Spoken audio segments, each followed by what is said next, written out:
우리가 믿음의 행군이라는 주제로 말씀을 나누고 있어요. 우리가 이번 새벽에도 특별 새벽 기도 기간에도 그 이스라엘 백성들의 그 가나안 땅을 향한 그 여정들을 나눌 예정이거든요. 근데 특별 새벽 예배가 6일밖에 안 되기 때문에 저녁 예배까지 다 해서 한 12번 정도 이렇게 우리가 믿음의 행군이라는 주제로 말씀을 나누고 있습니다. 오늘 네 번째입니다. 우리 지난 시간에는 뭔지 기억하세요? 역시 기억을 못 해주시는군요. 여러분이 자꾸 이렇게 잃어버려 주셔야 제가 또 내년쯤 그 설교를 또 할 수가 있어요. 이렇게 한 주 만에 잊어버려 주시는 것도 은혜입니다. 우리 지난주에는 우리 홍해 앞에서라는 제목으로 우리가 함께 은혜를 나누었죠. 이스라엘 백성들이 출애굽을 했지만 앞에는 홍해 바다가 가로막고 있고 또 뒤에는 애국 군대가 추격해 올 때, 그때 이스라엘 백성들이 막 두려워 떨잖아요. 근데 그때 가만히 있어서 하나님께서 너희를 위하여 하시는 일을 보라 그랬어요. 하나님께서 이스라엘 백성들을 놀라운 방법으로 그들을 구원해 주시죠.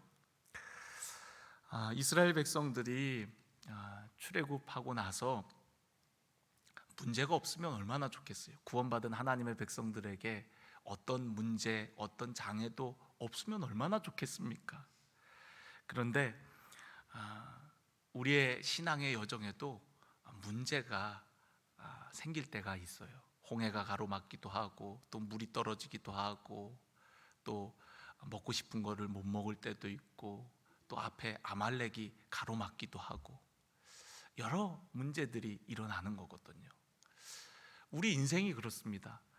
산 넘어 산이라는 말처럼 하나의 문제가 해결이 되고 나면 한동안 문제가 없을 것 같은데 또 다른 인생의 문제가 찾아올 때가 있거든요. 오늘 말씀도 그렇습니다. 오늘 여기 보니까 22절에 모세가 홍해에서 이스라엘을 인도하며 그들이 나와서 수르 광야로 들어가서 거기서 사흘 길을 걸었으나 물을 얻지 못하는 거예요.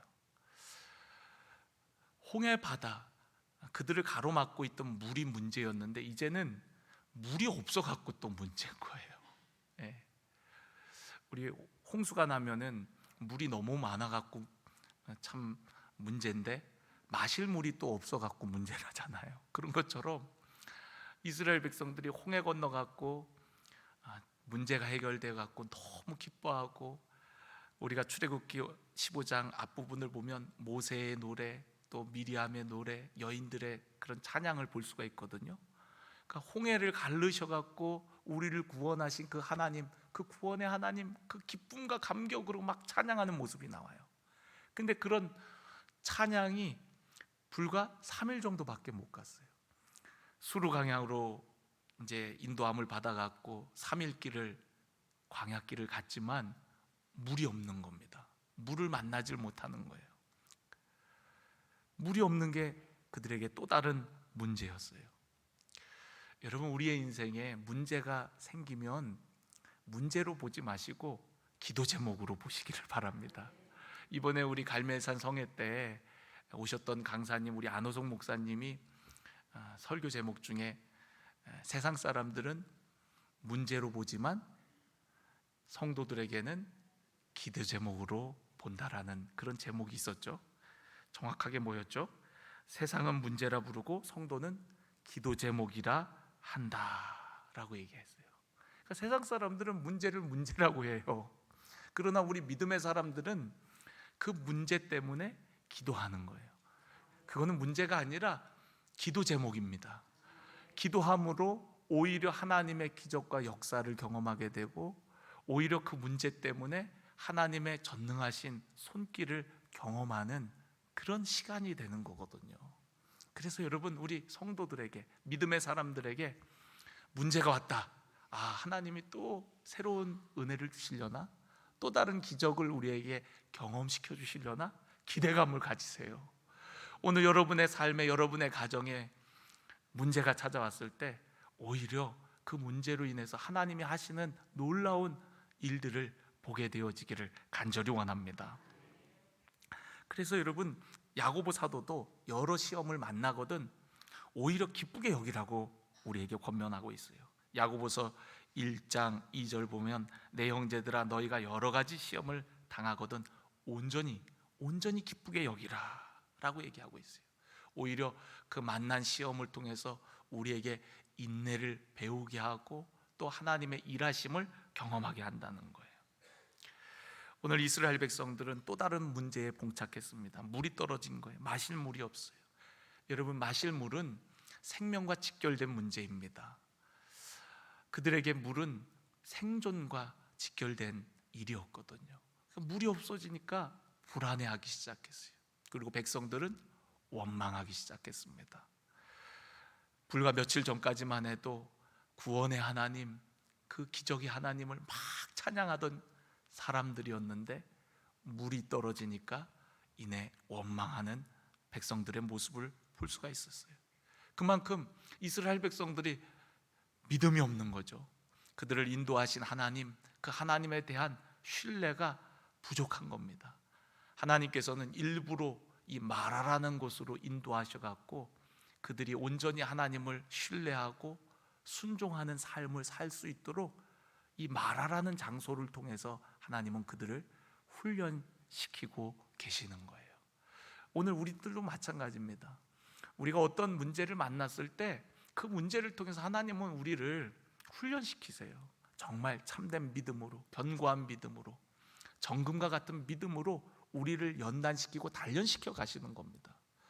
여러분들이 그 과정을 기쁘게 여기고, 그리고 이것을 통해서 우리의 신앙이 변화되고 또 하나님이 기뻐하시는 성숙한 모습으로 자랄 것을 기대하셨으면 좋겠어요. 할렐루야.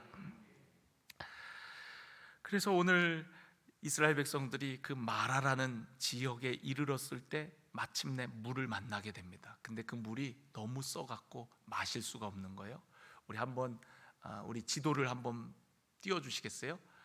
우리 이스라엘 백성들의 여정을 한번 살펴보면, 우리 고센 땅에서 나와갖고 숫곳으로 해서 또 그 뭐라고 쓴 건가요? 비하이롯. 비하이롯에서 이제 홍해를 건너게 되어지는 거거든요. 그 비하이롯에서 건너서 그래서 수르 강야로 접어들어갔고 마라로, 그리고 엘림으로, 그리고 또 그 밑에 르비딤으로 해서 시내산에 이르게 되어지는 겁니다. 아니, 하나님은 약속의 땅은 저 위에 있는데 밑으로 내렸어요. 왜냐하면 오늘 낮에도 말씀드렸듯이 구원받은 하나님의 백성들을 훈련하시고 또 연단시키셔서 약속의 땅을 이을 상속자로 세워나가시기 위해서, 또 하나님의 거룩한 백성으로 세우시고자 그들을 신의 산으로 이끄시는 모습을 볼 수가 있어요. 엘림에 가면은 그곳은 오아시스였잖아요. 종려나무 70그루가 있는, 또 그 물 웅덩이가 12웅덩이나 있는 아주 큰 오아시스였거든요. 하나님께서 왜 엘림으로 바로 인도하지 않고 그냥 마라를 빨리 이렇게 돌아갔고 바로 엘림으로 가면은 그 좋은 그 오아시스가 딱 있는데 그 처음부터 글로 인도하시지, 그렇죠? 그런데 이 마라로 인도하신단 말이죠. 마라를 통해서, 그 쓴물을 통해서, 쓴물이 단물이 되어지는 사건을 통해서 하나님께서는 이스라엘 백성들에게 깨닫도록 하시고 또 말씀하시고자 하는 것이 있기 때문에 그렇습니다. 그 첫 번째 교훈은요, 우리가 어떤 인생의 문제 또 고통이 다가왔을 때 그때야말로 우리가 해야 되는 것이 바로 부르짖어 기도하는 것이라는 거예요. 오늘 여기 24절에 보면 백성이 모세에게 원망하여 이르되 우리가 무엇을 마실까 했지만은 25절에 모세는 어떻게 반응합니까? 여호와께 부르짖었더니라고 얘기하고 있어요. 백성들은 원망하고 모세는 하나님 앞에 부르짖어 기도했습니다. 같은 문제인데 반응이 달랐어요. 백성들은 원망과 불평을 늘어놓았습니다. 여러분, 원망과 불평은 단 1도 도움이 되질 않습니다. 힘들고 어려운 상황이 찾아왔을 때 여러분 원망하지 마세요. 불평하지 마세요. 오히려 그 문제 때문에 하나님께서 일하실 것을 우리가 기대하고 사모하는 자들이 되기를 간절히 원합니다. 원망이 나올 때에는 차라리 말하지 마세요. 그냥 입을 이렇게 꼬매버리세요. 이렇게 나올 것 같으면 그냥 아예 그냥 꼬매버리세요. 왜냐하면 원망은 전염성이 있기 때문에 그래요. 나만 원망하는 것으로 그냥 끝나면 모르는데, 또 그렇게 원망을 해서 내 속이라도 좀 시원해지면 다행이지만 그것도 아니거든요. 원망과 불평을 하고 나면 그렇게 시원해지는 것도 없습니다. 그리고 그 원망과 불평을 듣는 다른 사람도 역시나 짜증이 나고, 또 다른 사람도 역시 원망과 불평을 하게 되는 거예요. 그러니까 사실 단 1도 도움이 안 된다는 사실. 이스라엘 백성들이 여리고성을 돌 때에 하나님께서 말하지 못하도록 하셨어요. 왜 말하지 못하도록 하셨을까요? 군가라도 부르면은 더 힘날 거 아니에요. 이왕 행군하는 거. 근데 아무 말도 하지 말라고 했어요. 하루에 한 바퀴씩. 그리고 마지막 날은 7바퀴를 돌으라 그랬어요. 우리가 여리고성 점령해야 되는데 지금 이거 돈다고 여리고성이 점령되겠습니까? 그러니까 사람들 중에 이거 왜 하는 거예요? 그러면서 묻는 사람부터, 이런다고 여리고성이 점령될까요? 막 이런 불평을 늘어놓는 사람들부터, 이 큰 성을 어떻게 우리가 점령할 수 있습니까? 불가능하다고 또 이렇게 생각하는 사람들, 별의별 사람들이 다 있겠죠. 그런 한마디 한마디가 사람들에게 전염되어 갖고 돌다가 포기해버리게 되는 거죠. 하나님의 말씀과 명령에 순종해야 될 이스라엘 백성들이 그런 원망과 불평의 말들로 흔들릴 수 있고, 또 그 말씀에 불순종할 수도 있거든요. 그러니까 아무 말도 하지 말고 돌으라는 거예요. 그냥 무조건 순종하라는 거예요. 우리는 벌써 가데스 바네아의 교훈을 알고 있지 않습니까? 이스라엘 백성들이 가데스 바네아 가나안 땅 입구까지 갔지만 정탐꾼들의 보고 가운데 우리는 메뚜기 될 것 같다고, 우리 스스로 보기에도 그렇다고 하면서 막 자괴감을 가지고서 막 이야기를 하니까 그 말을 들은 백성들이 막 통곡을 하지 않습니까? 사실 그런 아주 그런 말들은 안 하는 게 좋거든요. 그런 생각이 들었더라도 그냥 안 하는 게 좋습니다. 그 말을 들은 백성들이 얼마나 두려워 떨겠어요. 오랜 시간 이곳까지 왔는데 그런 말을 듣고 나니까 백성들이 차라리 우리가 애굽에서 죽었으면 좋았을 걸, 그러면서 하나님 들으시기에 정말 민망한, 정말 그런 말들을 막 늘어놓기 시작하잖아요. 그래서 여러분, 우리가 원망은 어떤 도움도 되지 않는다는 사실. 그래서 여러분, 원망이 나오려고 할 때에는 그냥 입을 꽉 닫고 삼키세요. 그리고 이런 문제가 왔을 때, 어려움이 왔을 때, 내 삶에 고통이 찾아왔을 때, 그 기도하라 그랬지, 기도해야 되겠다. 그리고서는 하나님 앞에 가갖고 토로하세요. 마치 한나가 하나님 앞에 마음을 통했던 것처럼, 그렇게 하나님 앞에 부르짖어 간구했던 것처럼, 여러분, 오늘 여러분의 삶에 고통이 찾아오고 아픔이 찾아오고 문제가 찾아왔을 때 말하지 말고 그냥 하나님께 가갖고 다 쏟아내세요. 하나님께서 우리의 마음을 아시고, 또 우리의 그런 고통들을 아시고 우리의 인생을 어루만지시고 치료해 주시고 새롭게 하실 줄 믿으시길 바랍니다. 오늘 모세가 부르짖었더니 여호와께서 그에게 한 나무를 가리켜 주셨어요.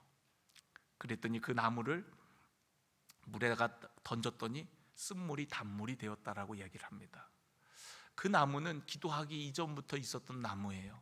근데 기도하니까 하나님께서 그 나무를 가리키고 그 나무를 보게 하셨어요. 여러분, 계시라는 거는 하나님께서 보여주셔야만 볼 수 있는 거예요. 하나님께서 깨닫게 하기 전까지는 눈앞에 있어도 보지 못하고 눈앞에서 말씀하셔도 듣지를 못하는 겁니다. 계시는 오직 하나님께서 보여주셔야만 하는 것들이에요. 우리가 기도할 때 우리는 하나님의 놀라운 일들을 깨닫게 되고 보게 되어집니다. 예레미야 33장 3절 말씀, 너는 내게 부르짖으라. 내가 내게 응답하겠고 내가 알지 못하는 크고 은밀한 일을 내게 보이리라. 여러분, 부르짖어 기도하는 사람에게 하나님의 크고 은밀한 일들을 보여주시겠다고 말씀하세요. 사도 바울은요, 성도들을 위해서 기도할 때에 성도들에게 계시의 영을 주셔서 그 영원하신 주님, 영광의 주님을 보게 해주시고 부르심의 소망을 깨닫게 해달라고 얘기해요. 에베소서 1장 17절 말씀에 보면 우리 주 예수 그리스도의 하나님 영광의 아버지께서 지혜와 계시의 영을 너희에게 주사 하나님을 알게 하시고 너희 마음의 눈을 밝히사 그의 부르심의 소망이 무엇이고 성도 안에서 그 기업의 영광의 풍성함이 무엇인지 알기를 원한다 그랬어요. 사도 바울의 간절한 기도가 바로 그겁니다. 성도들에게 계시의 영을 주셔서 그 마음의 눈을 밝혀서 부르심의 소망, 성도 안에서 그 기업의 영광의 풍성함이 어떠한지를 알게 해달라는 거예요. 오늘 낮 예배 저의 마음이 꼭 바울과 같은 마음이었습니다. 여러분들이 마음의 눈이 밝혀져서 영광의 보좌를 바라보기를 원했고요, 또 우리가 그 풍성한 유업을 이을 상속자라는 사실, 그래서 정말 이 땅을 살아갈 때에 아무렇게나 사는 것이 아니라 믿음의 삶을 살고 하나님이 기뻐하시고 온전하신 뜻을 따라 삶으로 언젠가 우리가 하나님 나라에 갔을 때에 부끄럽지 않고 또 정말 하나님 나라의 상속자로 기쁘게 정말로 하나님 나라에서 쓰임받는 우리 모두가 되기를. 할렐루야. 저와 여러분이 그런 합당한 상속자가 되어지기를 주님의 이름으로 간절히 축원합니다. 오늘도 그 영광의 풍성함을 깨닫기를 간절히 원합니다. 오늘 이 시간에도 이 밤에도 그 영원한 하나님 나라, 우리를 위해서 예비되신 마치 신부가 남편을 위해서 단장한 것 같은 그 영원한 하나님 나라, 슬픔도 없고 아픔도 없고 고통도 없는 그 하나님 나라 소망하며 기쁨으로 나아가는 우리 모두가 되기를 간절히 원합니다. 그 부르짖어 기도하니까 하나님께서 보여주시는 거예요. 그 나무를 가리키시는 거예요. 그리고 모세는 순종하여 그 나무를 그 물에 던졌더니 그 물이 단물이 되는 그런 놀라운 역사를 경험하게 되어집니다. 그 사건이 있고 나서 말씀에 보면은 달게 되었더라 25절 후반부에 보면 거기서 여호와께서 그들을 위하여 법도와 율례를 정하시고 그들을 시험하실세라고 얘기하고 있어요. 그러니까 하나님께서 마라로 인도하신 목적은 그들을 시험하시고 그곳에서 법도와 율례를 가르치시기 위함이에요. 그러니까 하나님께서는 마라로 인도하신 이유가 다 있다는 거예요. 그냥 어쩌다가 그냥 물이 없어갖고 도달한 곳이 마라가 아니라 하나님께서 다 계획하시고 이스라엘 백성들에게 그곳으로 인도하셨다는 거예요. 3일 길 동안 물을 만나지 못하도록 그렇게 인도하시고 그리고 쓴물을 만나게 하셔서 그곳에서 하나님께서는 그들을 가르치시고 교훈하고 싶으셨던 것이 있었던 거죠. 26절 말씀에 너희가 너희 하나님 나 여호와의 말을 들어 순종하고 내가 보기에 의를 행하며 내 계명에 귀를 기울이면 내 모든 규례를 지키면 내가 애굽 사람에게 내린 모든 질병 중 하나도 너희에게 내리지 아니하리니 나는 너희를 치료하는 여호와다라고 얘기를 합니다. 여호와 라파 나는 치료의 하나님이라고 말씀하세요. 이 마라라는 장소에서 하나님이 어떤 분인가를 드러내세요. 이스라엘 백성들은 430년 동안 애굽에서 종살이를 했기 때문에 자기를 인도하는 하나님이 어떤 하나님인지 잘 알지를 못해요. 그래서 일부러 하나님께서는 그 애굽 땅에서도 단숨에 그들을 애굽 땅에서 끄집어내실 수 있는 분이시지만 10가지 재앙들을 통하여서 그들에게 자기를 계시하십니다. 자기를 나타내세요. 하나님이 이런 하나님이라는 것, 애굽에서 숭배하는 그 우상들, 헛된 것들과는 비교할 수 없는 전능하신 하나님이심을 10가지 재앙들을 통해서 자기를 드러내시는 겁니다. 이스라엘 백성들에게 나타내시는 거예요. 왜냐하면 이스라엘 백성이 하나님에 대한 지식이 워낙에 없으니까 하나님을 따르긴 따라야 되겠는데 하나님이 어떤 분인지를 이스라엘 백성들은 잘 모르는 거예요. 그러니까 그런 재앙들을 통해서 하나님이 자기를 계시하시고 나타내시고, 또한 광야 가운데 그들을 이제는 종의 모습들을, 두려워하는 종의 모습들을 다 벗겨내고 하나님의 군대로서, 하나님의 백성으로서 조금씩 세워나가는 겁니다. 훈련시켜 나가는 거예요. 그들을 그렇게 변화시켜 나가는 거예요. 우리들도 그렇잖아요. 우리도 구원받고 나서 그때가 이제 초신자라고 해요. 초신자 때 뭘 아나요? 하나님에 대해서 뭐 잘 아나요? 어떻게 섬겨야 되는지, 어떻게 신앙생활 해야 되는지 잘 모릅니다. 그런데 우리가 집회를 통해서, 예배를 통해서, 또 여러 가지 신앙 활동들을 통해서, 또 어려움을 만났을 때 간절하게 기도하면서 하나님을 조금씩 경험하고 알아가게 되는 거예요. 우리의 신앙에 여러 문제를 만나갖고 신앙적인 체험을 많이 하면 할수록 하나님은 어떤 하나님인지를 우리는 확신 있게 얘기할 수 있게 돼요. 이번에 갈매산 집회 때 우리 안호성 목사님이 하나님에 대해서 얘기할 때 제일 많이 얘기했던 하나님에 대한 명칭이 뭐였나요? 맞아요, 시퍼렇게 살아계신 하나님. 그러니까 안호성 목사님은 그분의 인생의 고통 가운데 시퍼렇게 살아계신 하나님을 경험한 거예요. 야, 하나님 진짜 살아계시구나. 그냥 살아계신 게 아니라 어떻게 살아계시다고요? 조금 더 입에다가 힘을 줘야 돼요. 바람을 좀 넣고 시퍼렇게 살아계신 하나님. 그러니까 안호성 목사님은 그런 인생의 고통 가운데 정말 살아계신 하나님을 경험하고, 나의 하나님은 시퍼렇게 살아계신 하나님이라고 이렇게 고백을 하는 겁니다. 오늘 이스라엘 백성들이 이 마라의 고통, 이왕이면 처음부터 엘림에 갔으면 참 좋았을 텐데, 그러면은 와 역시 하나님 너무 좋다 그러면서 처음부터 원망하지 않고 감사했을 텐데, 왜 마라로 인도했어요?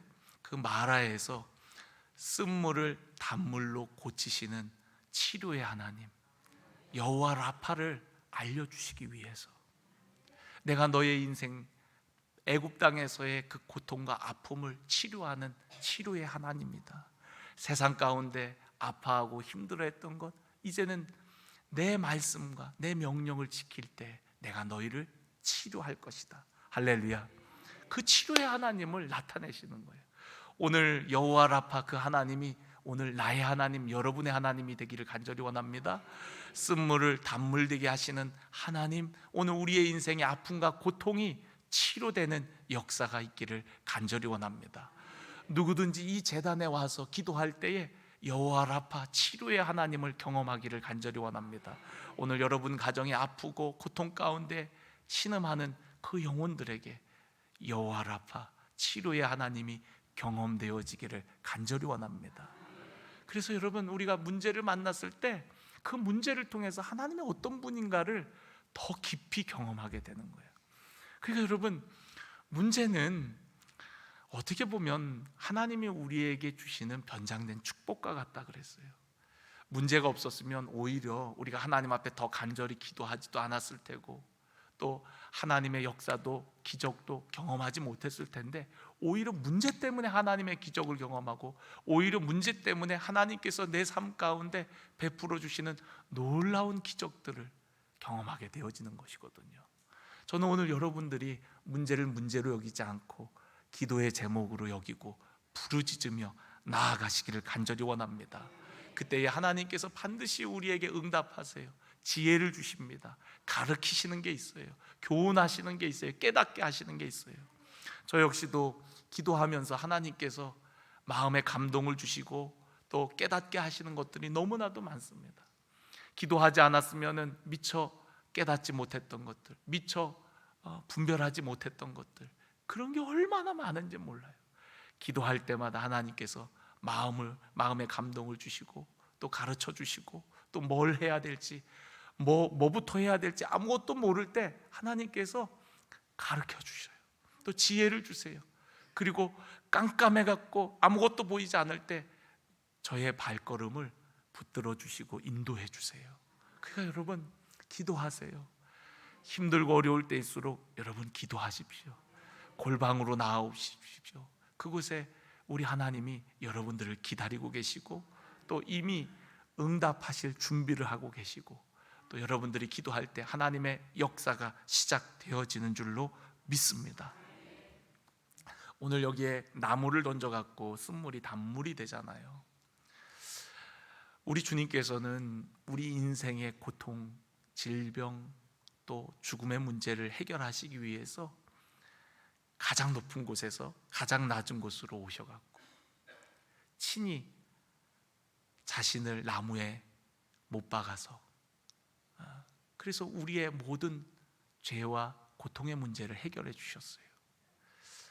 모세는 나무를 던졌지만 예수님은 그 나무에 매달려 갖고 우리 인생의 모든 문제를 해결해 주셨습니다. 오늘도 십자가를 바라볼 때마다 우리를 대신해서 모든 죄와 저주를 담당하신 그 주님, 그래서 이제는 우리가 정죄함 없고 예수 안에서 참된 자유와 기쁨을 누리게 하신 그 사랑을 꼭 기억하는 우리 모두가 되어지기를 간절히 원합니다. 오늘 여기 마지막 절에 보면 그들이 엘림에 이르르니 거기에 샘 12과 종려나무 70그루가 있는지라. 거기서 그들이 그 물 곁에 장막을 쳤다라고 얘기하고 있습니다. 우리가 엘림이 있는 걸 알았다면 이스라엘 백성들이 어땠을까요? 조금만 참자, 아마 그랬을 것 같아요.